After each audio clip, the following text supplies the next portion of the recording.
So here we go. I'll bring Patricia on, and then Great. it's all yours, Kathy. Thank you. Thank Hi, you. Patricia. Hello. Welcome. Thank you very much for being here. Really Well, appreciate you thank giving up your you time. so much. I love Awesome. David. I loved what he had to say. As a near-death experience survivor, I can underscore everything he had to say. Yeah. In fact, And then some. right. So for those of you that haven't met Patricia before, she is a very prolific author. And this is one of my most favorite books I've ever read. It's called The Immortal Now. I'm on my third time reading it. And it's almost all the material. This is the book about her near-death experience, and it's Love to the Millionth Power. So today we're going to be talking about Patricia's experience with the field out of this reality into the love that we really are. I don't even know how to say it. You always correct me, so I'm gonna. but when you're with Patricia, I got to meet her at the Ions event in Salt Lake City last year. She had an exhibit and she was on a panel, presented on a panel, and the energy and the love that she is palpable. She is radiating it, and she is bringing it through. These books are just part of the conversation, and they are an activation. If you are sensitive at all and you get these books, you will have them by your bedside, just like I do, because you remember who you are and where you're from. So Patricia, do you want to, because a lot of these people are new, I haven't met you before. Would you mind? I know we have some sort of a system that we're doing, but could you talk a little bit about your near-death experience so they could have a feel for how you came upon this amazing connection? Sure, I'd love to. Thank you.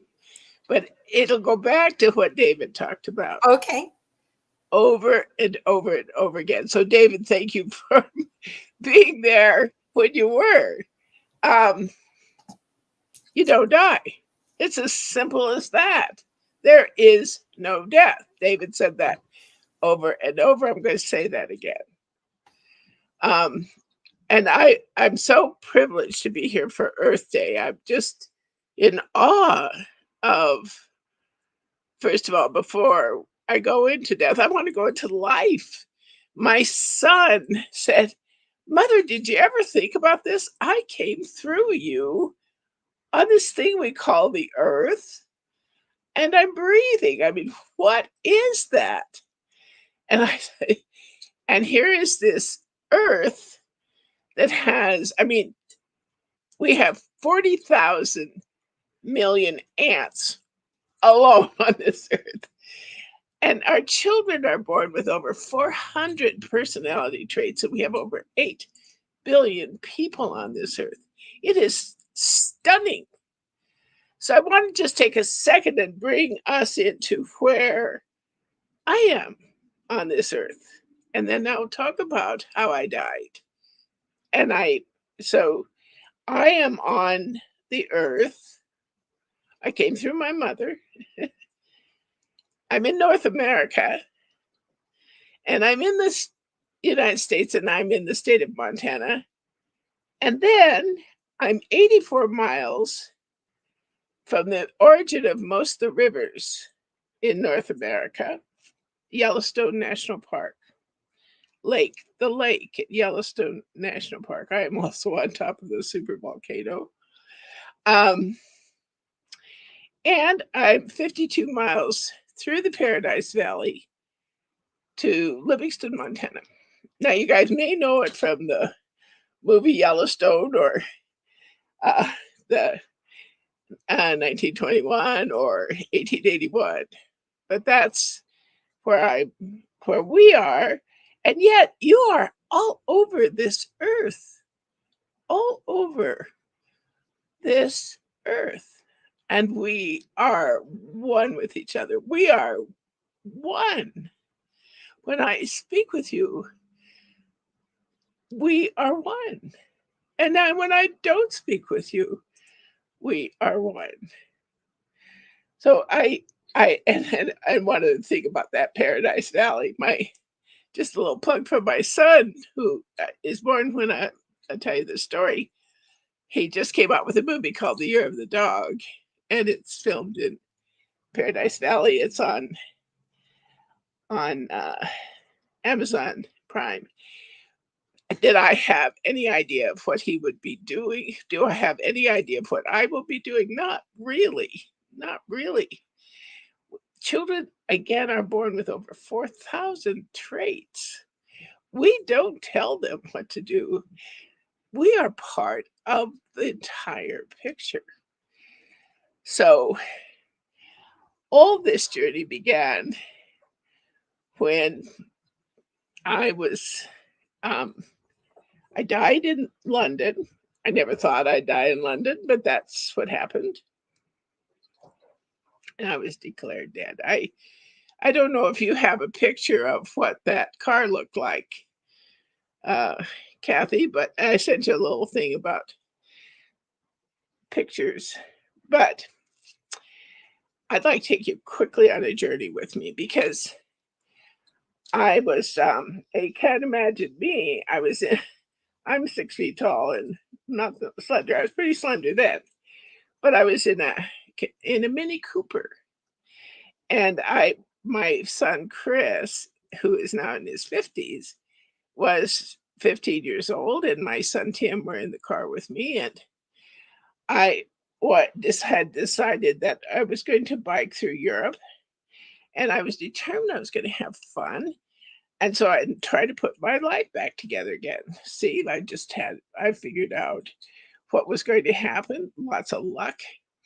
Okay, so then I had just experienced a devastating end to a relationship with a man that I thought I loved dearly, and he walked out of the door for the life he had planned and told me that his relationship with me had been for revenge.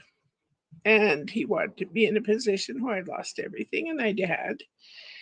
And other than the fact that I couldn't speak for 3 days, I um, I knew I had to start over, and I was going to take this trip, and that's what I was going to do. So we began an excursion in England, and we just come from Stonehenge and Salisbury Cathedral, and it was late at night, and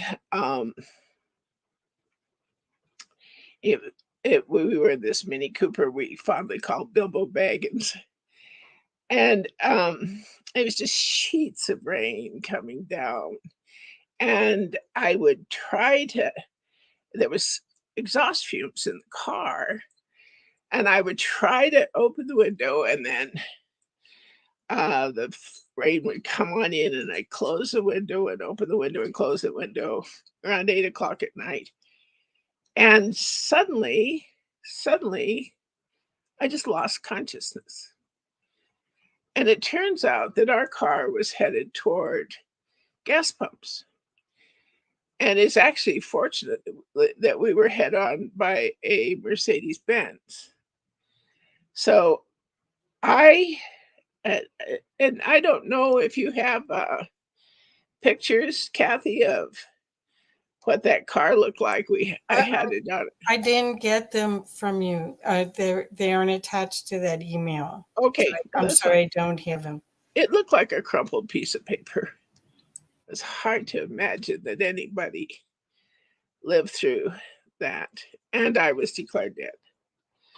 And I can't even imagine what my children went through as they tried to get their mother. The medics tried to get their mother out of this crumpled piece of metal. But, and my guilt following that is enormous. But I didn't know that because I wasn't there. There was no I. suddenly, whatever I was became this white light of what I call love to the millionth power. There are no words to even try to describe what kind of love that is. But, and there was not Patricia there to receive it, it was who I am was there. And to, to get a sense of that love, you have to think of the most wonderful moment of your life. The moment at which your heart just exploded, like when your baby was born and you looked in their eyes for the first time and you see this beacon of love and light and life come through and you hold them and your heart is someplace else. It's someplace else and it's wonderful. So for me, and my grandmother was a German immigrant, um, and on her lap was one of those places because I was one of four and she was 85 when I was born. She was 95 when she died, but I was so interesting to her. And I would say things and she would just think it was wonderful. And I just couldn't wait to get on her lap and tell her what my 3-year-old world was like. Anyway, I was lost in this love. And it's just everything I ever, ever wanted in my life. There is nothing I wanted more than what I experienced when I was died. And then suddenly, I'm back. And this body thing is on this cold, hard gurney and in some unknown hospital. And I breathe, and breath is like, it is like, it's strained. And I can feel blood running through every capillary of my body. And light is unbearable. It must be what it's like being born. Because light is more than you can take. And I I don't call it death. It wasn't death that I went through. It was revelation. And I have remained tethered to that revelation for the rest of my life. It is everything to me. So I it was like there was a Patricia. It's like a movie that was a continuum as like my life as I'd known it before, but still. But the most familiar part to me was love to the millionth power. So Tim, um, my my son Tim went back. My ex-husband was CNN senior international news correspondent, so he was in Paris, and he flew over and made arrangements for Tim was in the back seat, and he wasn't hurt. My son Chris had a broken femur and a broken arm. So they wheeled my kids in to see me. And it's like I wasn't exactly totally here until I saw them, and it was like a clunk I was here. And I was not the same. Was not the same.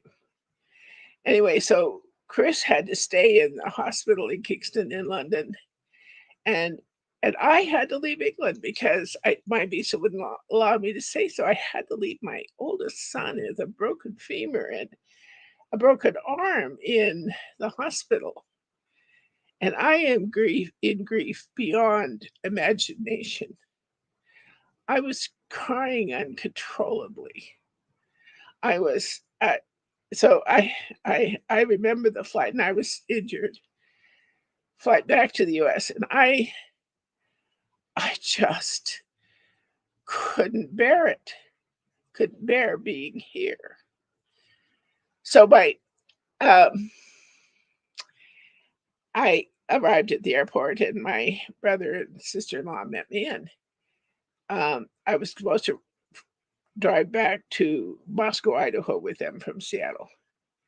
And I told them, go ahead. I'd catch up, and my car was in Seattle. So, because I was going to take my life, I just couldn't bear life without what I had just been through. So I I went to a motel that night with full intention of taking my life because it's you cannot imagine. And I think that's why we don't really see all of it all at once, because it is too much. Anyway, I made it through the night. I did not take my life. I get to my brothers, and I call them luminous gifts of the spirit. So my brother-in-law compassionately knew what I was going through, and he said, well, Patricia, why don't you try automatic writing and see if that'll help you? Fine. I didn't care. I just didn't want to be here. I just, whatever I need to do. There was no ego. There was no nothing. Nothing left. So I said, fine. And that night, I started getting messages, and they were wonderful. And they got me through the night. The next morning, I couldn't wait to start them again. And I would go into wherever I could go privately and continue with these messages that I was getting, and would tell why my life was the way it was and what I was supposed to do with my life. So it said, I'll be directed. Directed. And it said, you'll go to Jackson Hole, Wyoming. So fine.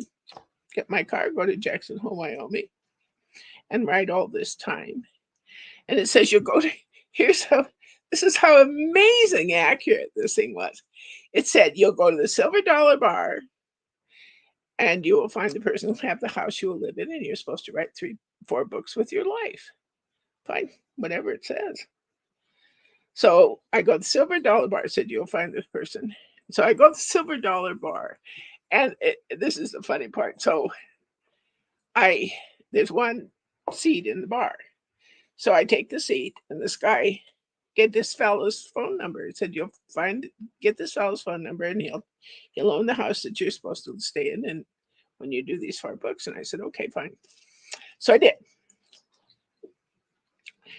I got his phone number, and it said in 3 weeks you'll have a job on the North Slope of Alaska, at which point you'll make enough money that you'll be able to write these books you're supposed to do. I didn't care. Whatever it told me to do, I was going to do, because that's the only thing that was between me and just doing whatever I could to get back to where I had been. So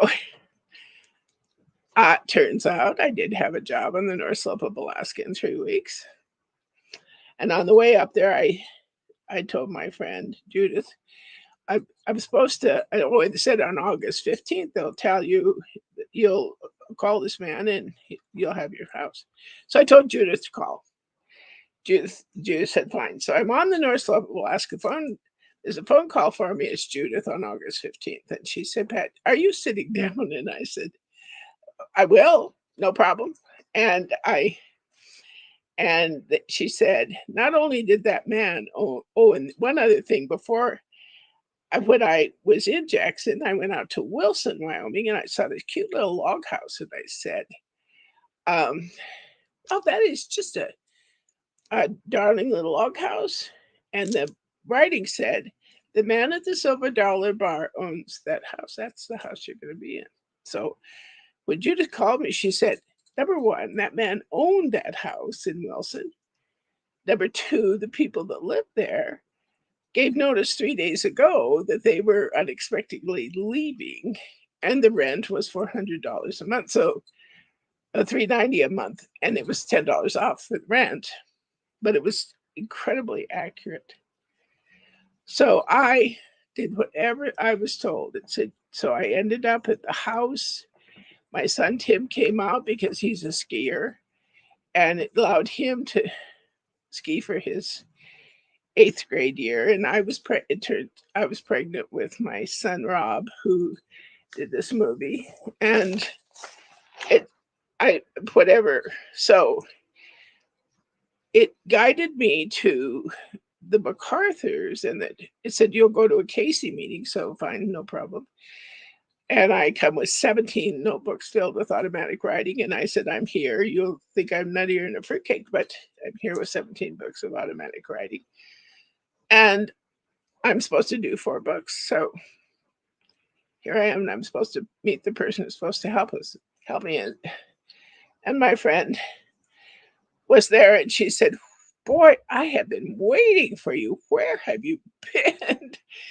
Anyway, I met Barbara McCormick, and then I met Bruce and Charlotte MacArthur and their son, David. David later became, he has his own story. His wife was killed. He became a Unity minister. He became head of the Unity Churches International and have been my other family. And they helped me through this whole thing. And because they had been involved with the Casey Works, then when I started to said, you'll now do the first of the 4 books, and you'll do it with what's another gift of the Spirit, which was voice communication. So fine. So Bruce knew all about what Casey had done. So he told me all of these things that I needed to do.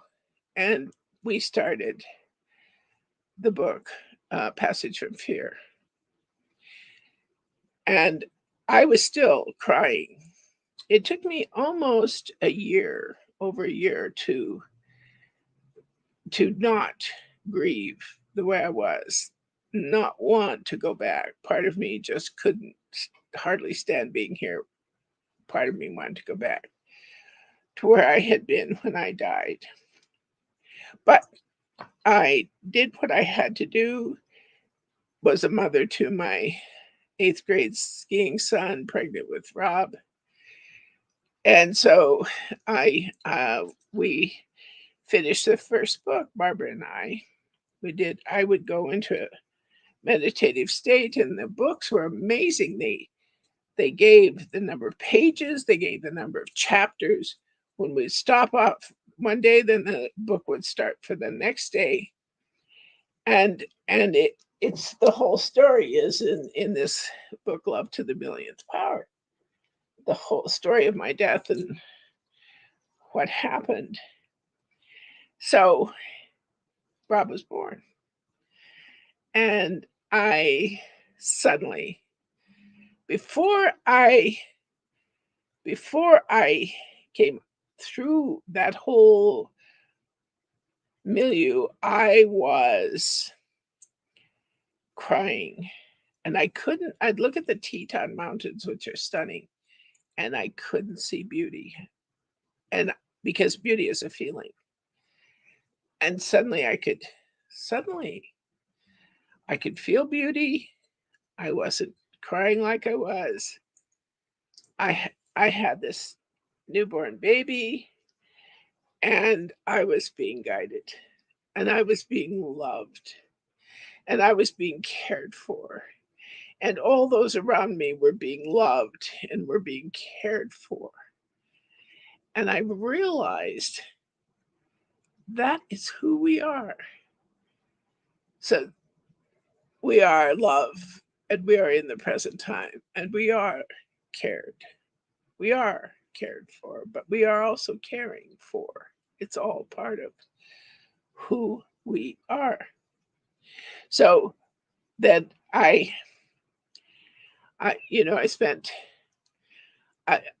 actually published the first book because of Bruce MacArthur with a man named Saul Stenberg, who at the time was publishing.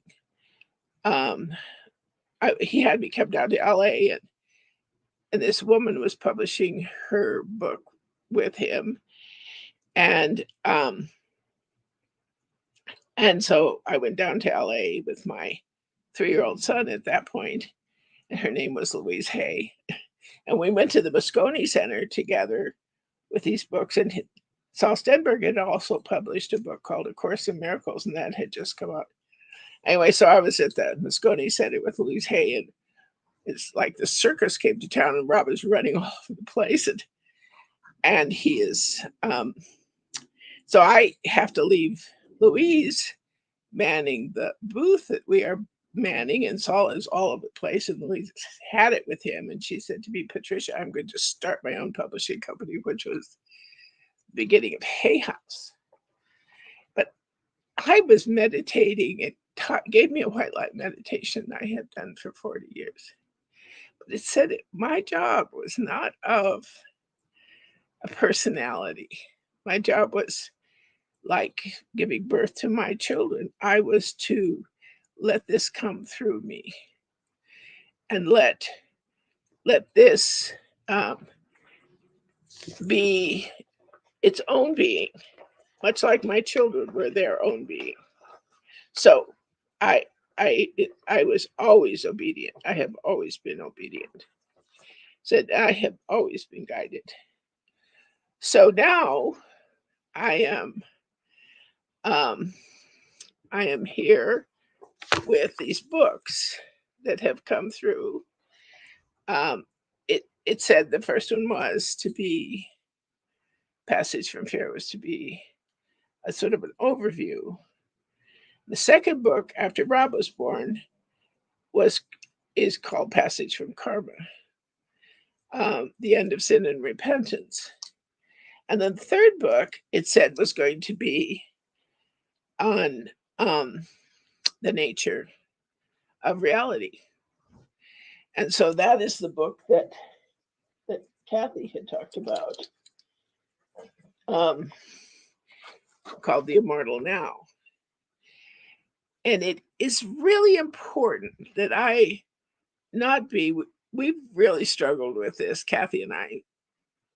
It is important that this not be like a workshop, because when you begin to read the books, it's an experience of you with the books. And like your own children, you don't tell them what to do. My goodness, whoever did. But also, it says this: these may be the only hopeful book on the crisis we're facing, because hope is born of what is being said that is not language laden conscious, that the language laden consciousness cannot grasp. Our language laden consciousness does not grasp really what we're going through right now. So my job is to get the books out there so the individual can experience their own interaction with what is being said, because it is in a place of love. It is in a place of the heart, and it is nothing but that. It is not a treatise on anything. It is an experience itself. So today, I wanted to talk a little bit about one of the, and then the fourth book was supposed to be on love, salvation, and soulmates. I thought, gee, that'll be interesting. But it didn't turn out to be what I thought. What everybody says love, salvation, and soulmates is. It's my story. And it says it can't be anything but your story. Love, salvation, and soulmates comes from the experience of the life that you have.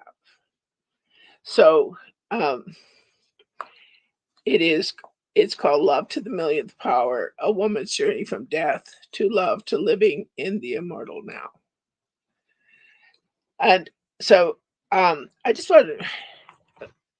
really would encourage you to, you could get these from, I'd give them to you if I could, but you can get an audio tape for almost nothing, but just to get the immortal now and just read the section on truth or the section on time. It said time does not exist. Time is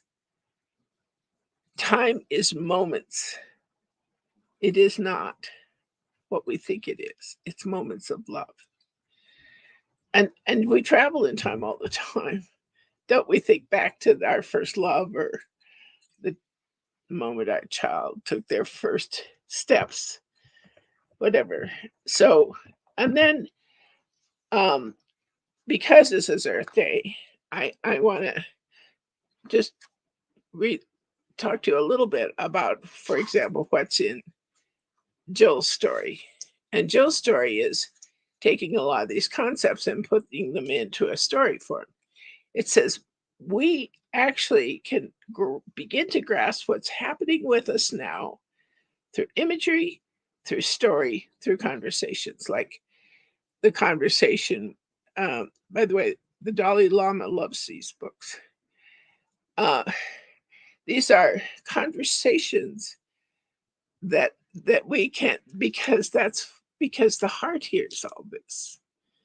The heart is really important, that is where the communication is taking place, for us to even begin to understand what we're talking about, what we're going through right now.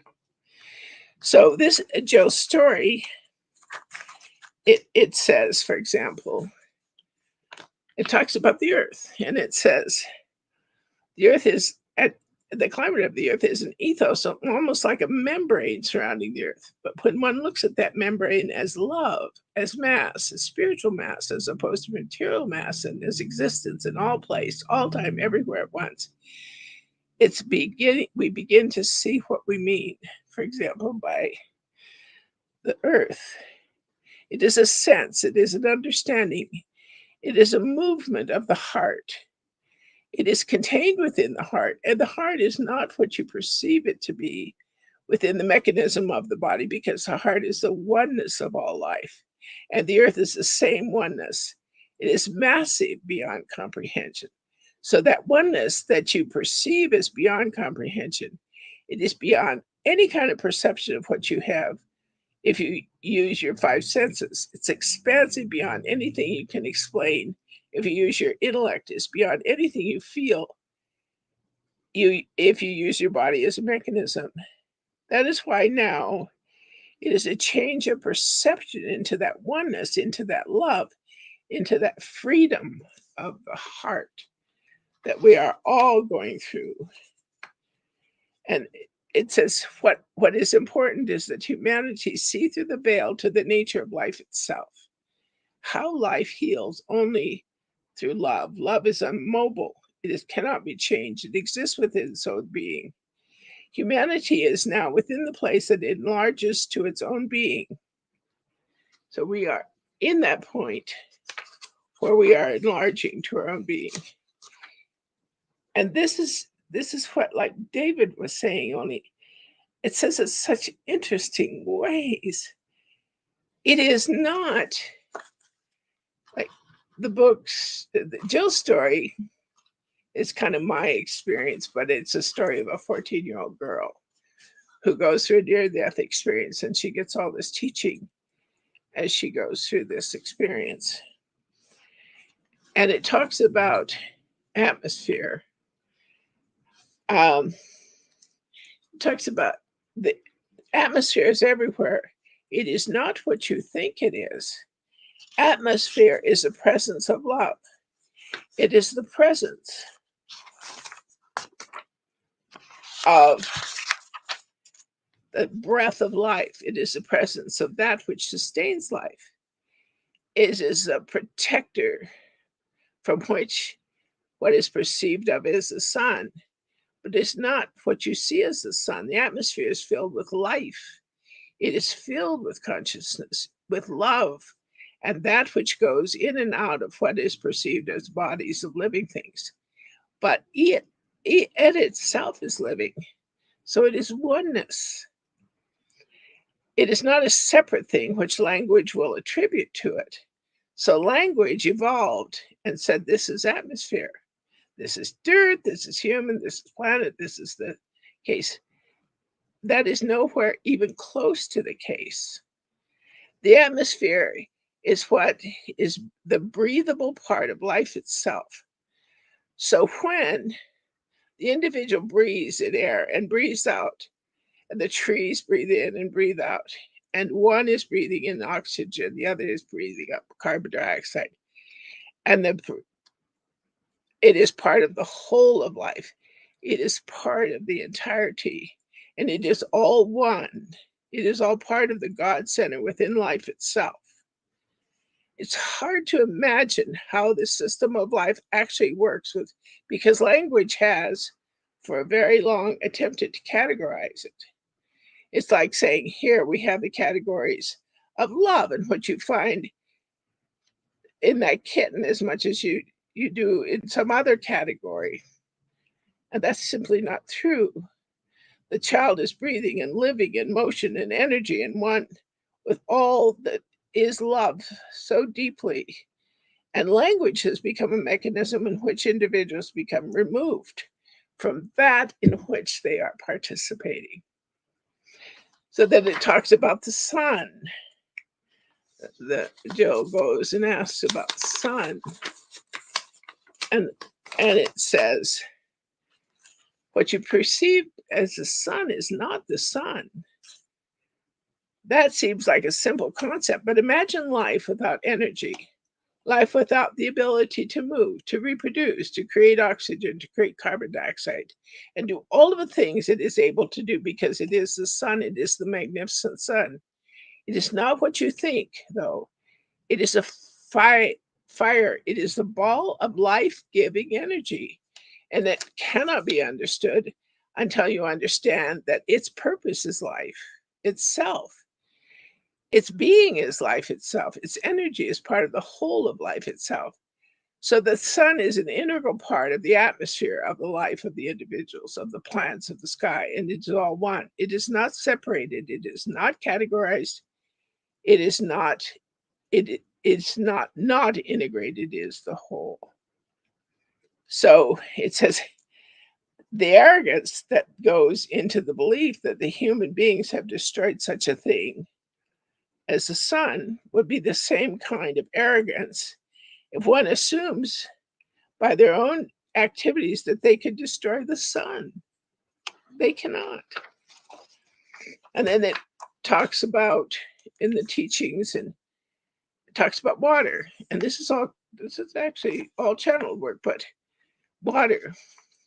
When you watch a waterfall and watch the water tumbling over and about the rocks, it gives you a feeling of peace, a feeling of joy.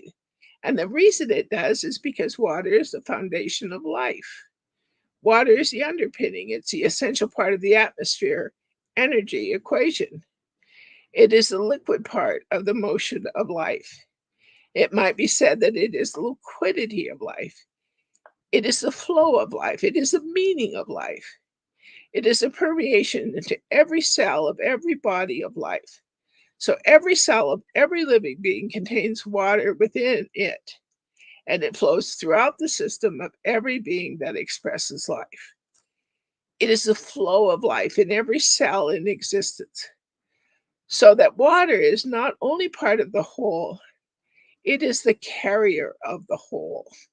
It is a means by which life is able to transport all of the elements of life through the system of all living beings.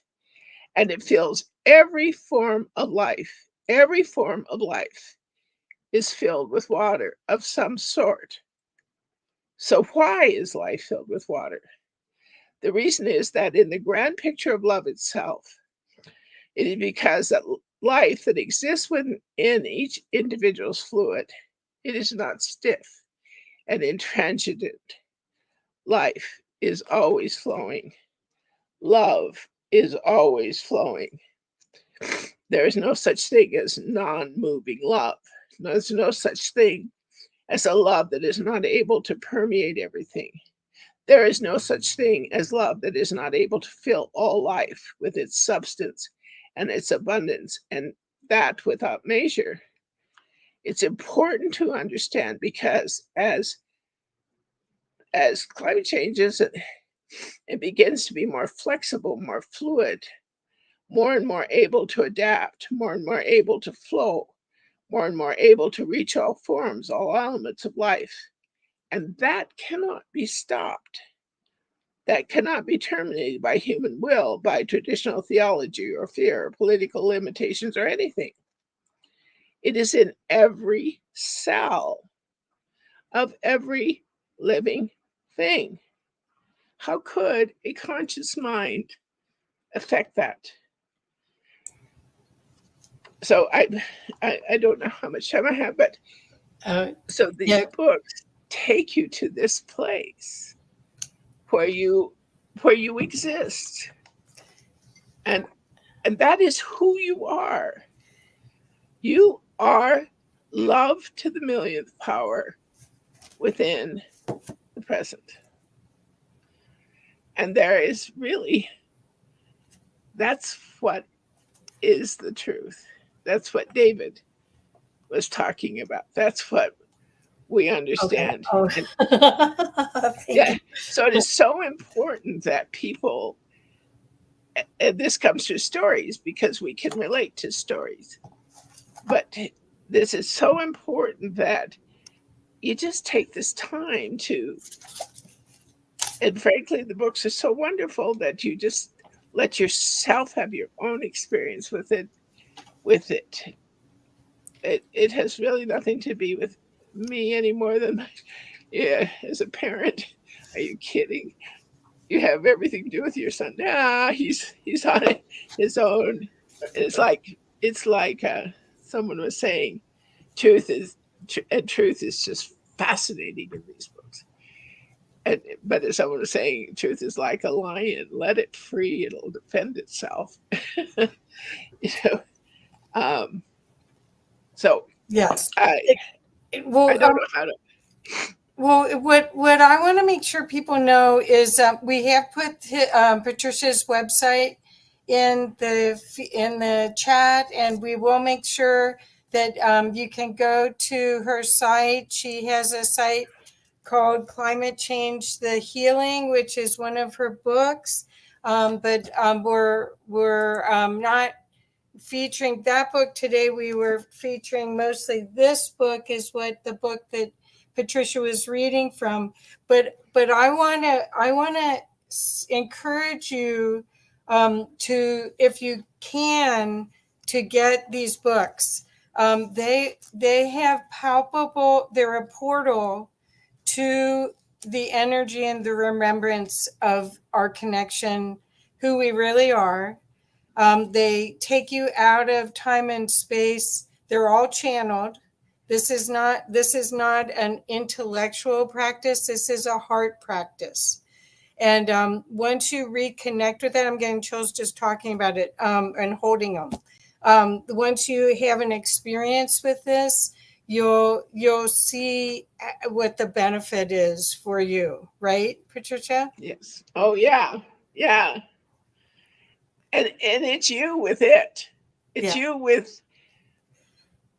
You're in that place Well, that we really don't leave. It was what you were talking about, Kathy, about this behind you. This is I've been using the white light meditation for 40 years. I have been doing these books. I have been obedient.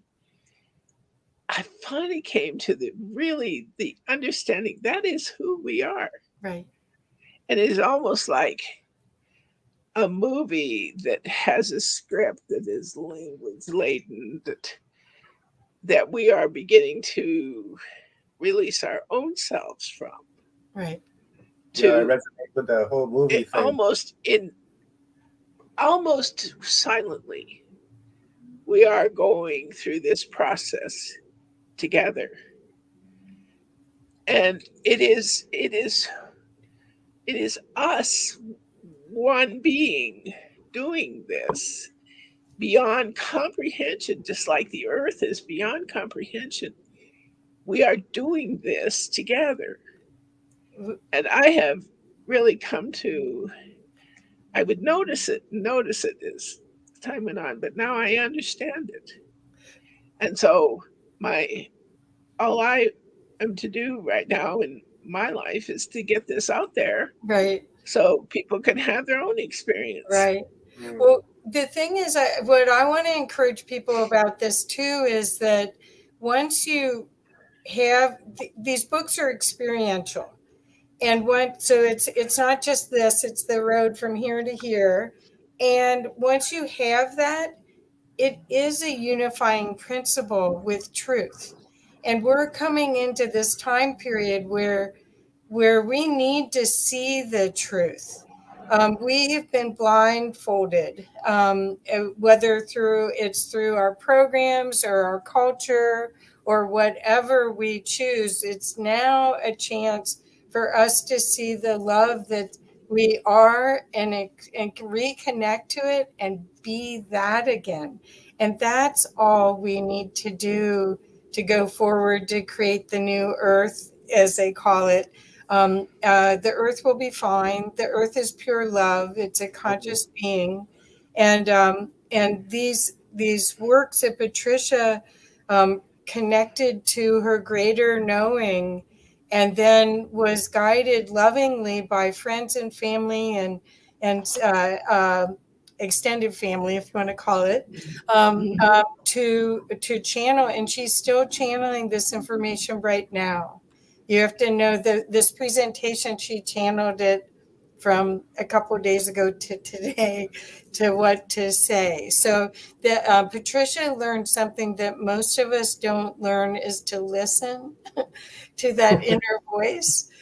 We don't all, we get the memo, but we don't always act on it. But Patricia does.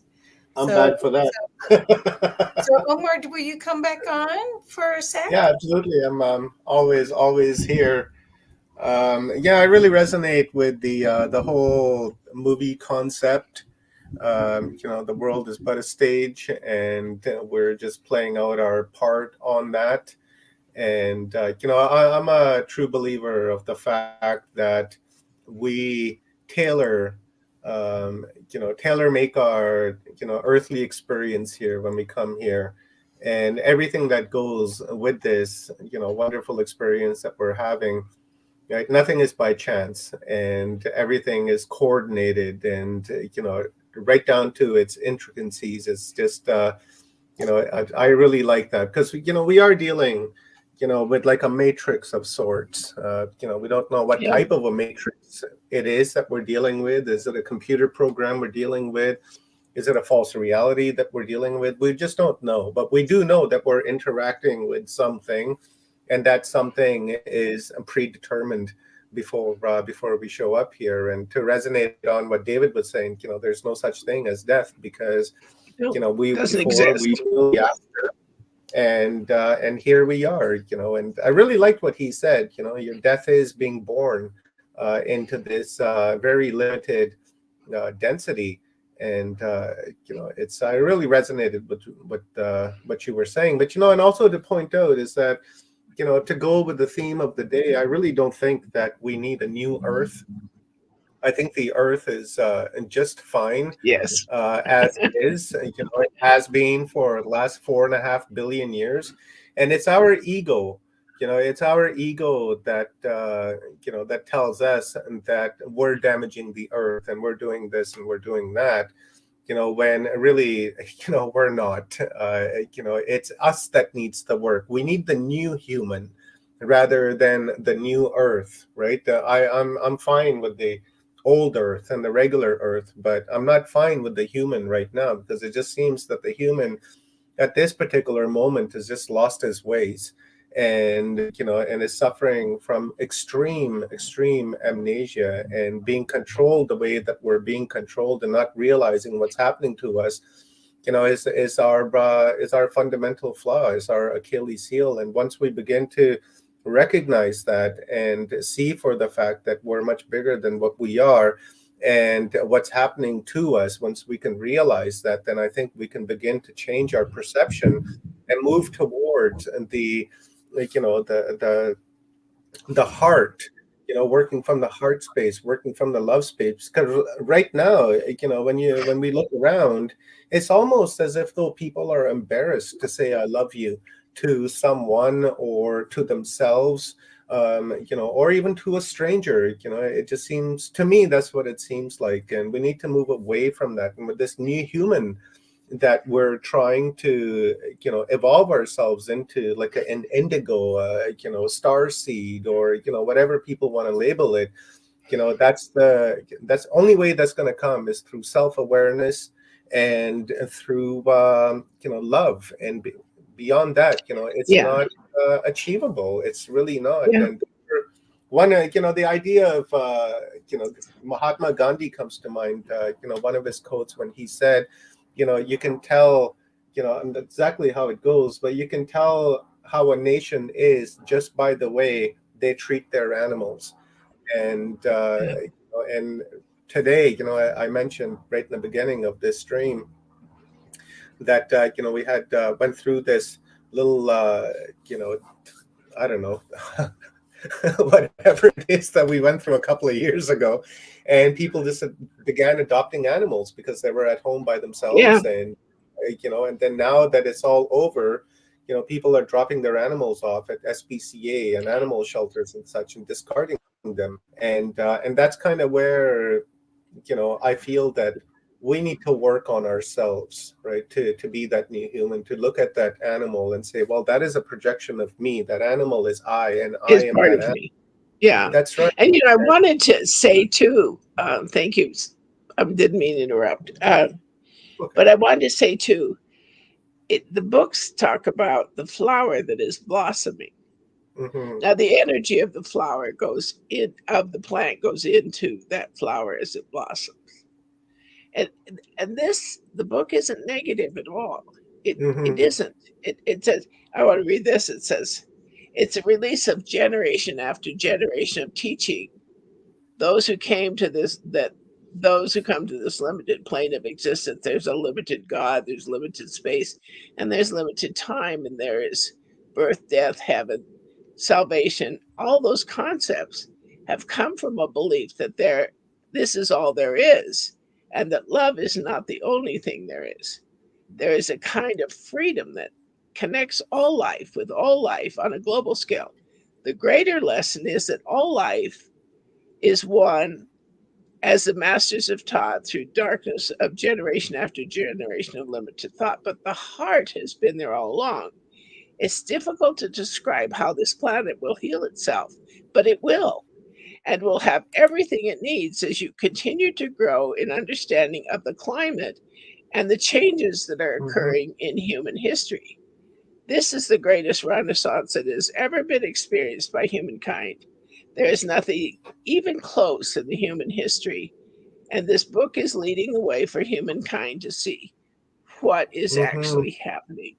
So, our energy, our thoughts, our all life is this blossoming of the plant, and all of our focus really collectively is on that. And we're dealing with whatever we're dealing with as we blossom, as we come into this healing that is we've never experienced before.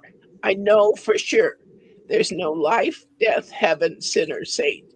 It does not exist. It is a theological, language laden thing. But that's why the books are important, because you get yourself out of that into the love to the millionth power that I experienced when I died. It's there all the time, and the healing is there all the time. So this is such an important thing. I'm so grateful, so much, Omar, for what you're doing and what is happening globally on this. So appreciated. It is love. It isn't the love we. It is inside all the time. So I'm sorry, didn't mean to interrupt, but It this sure is is. No, it's so much. It's fun to read. It's fun to allow yourself just those moments of clarity as to who you are, and and and it's here we are together. David just talked, and we have all these people. Over what you're saying, what we're all saying together. It's undeniable. Right. Yay. Yeah, we are in sync with one another, and it's good to be We on the are. same page with everyone, so that we can brainstorm and come up with ideas on how we can make this experience a better one, not only for ourselves but for everyone on this Yes. planet, What a including the ride. animals. Yeah, exactly. It's a beautiful ride. I always say this is a vacation planet, and we came here to experience the physicality, the density, and everything that comes along with it.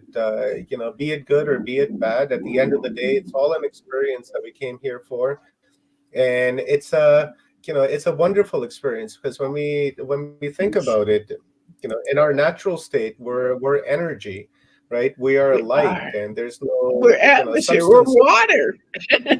Exactly, and then when we incarnate into this realm here, we have 360 senses that we get to experience. We have taste buds that we get to experience. There's just so much that Yeah. we get to experience, even though all those experiences have already happened and they're a memory in the mind, right? But Yes. There it's you kind go. of like reminiscing on a campfire that you sat around last year, and then remembering it, and Yeah. remembering it is not the Yes. same as sitting there and feeling the heat, listening to the sparkles and watching it Yes. There pop, you and are. the There you experience are. is different. That's what I look at the earth as ourselves, because in our natural state, it's just a memory, and it's beautiful to be able to come here and to experience all of this physicality, but especially love, right? Is Especially experience love. love from everyone, and in particular the animals, right? Like my cats, for Oh, instance, they wonderful. just give me so much love that I couldn't Oh, really imagine, my life without them. It's kind of like Leanne with her birds, and her praying mantis. They bring her so much love and joy that I'm sure she wouldn't want to be without that. So it's that unconditional love that we get to experience in this physicality that really makes it worthwhile of having to all of it. deal with the weight of right. It's worth it. And the So thank you very encumbrances much, are going. Patricia. I really appreciate. Yeah, Thank you. absolutely. So thank you, Patricia. I really appreciate you, and Thank you. your wisdom and knowledge that you shared with us and raised our awareness on matters that concern our hearts. Really Yes. appreciate you, and maybe in the future, you and I, we can do a one-on-one talk and I'd go love it. deeper into this I'd subject love and it. Yes. explore that. We can do it. Awesome. I'll talk to Kathy, Wonderful. and then we'll see what we can work out. And guys, go and visit Patricia's website. The links have been in the comments the whole time that she was talking. That is climatechangethehealing.com. And you can find Patricia on YouTube at The Immortal Now. So just toss that in the search bar and go and subscribe to her channel. Right, like the videos, share them out with friends and family with whom you'll think will benefit from the information that she's sharing. And also, if you guys want, head on over to Amazon Prime and check out Patricia's son's video, "The Year of the Dog." It's a trailer that's placed there, so have a boo, and see what you think. And if it resonates with you, check it out. If not, then maybe share it with a friend with whom it does resonate with, right? Because it's all word of mouth, and that's how we have to do it. And that's the old school way of marketing, and it's just how it is. So Perfect. thank you, You're Patricia, welcome. and Thank you. thank you, Wonderful to Kathy, be for here. bringing Thank you so it on. much. Really appreciate it.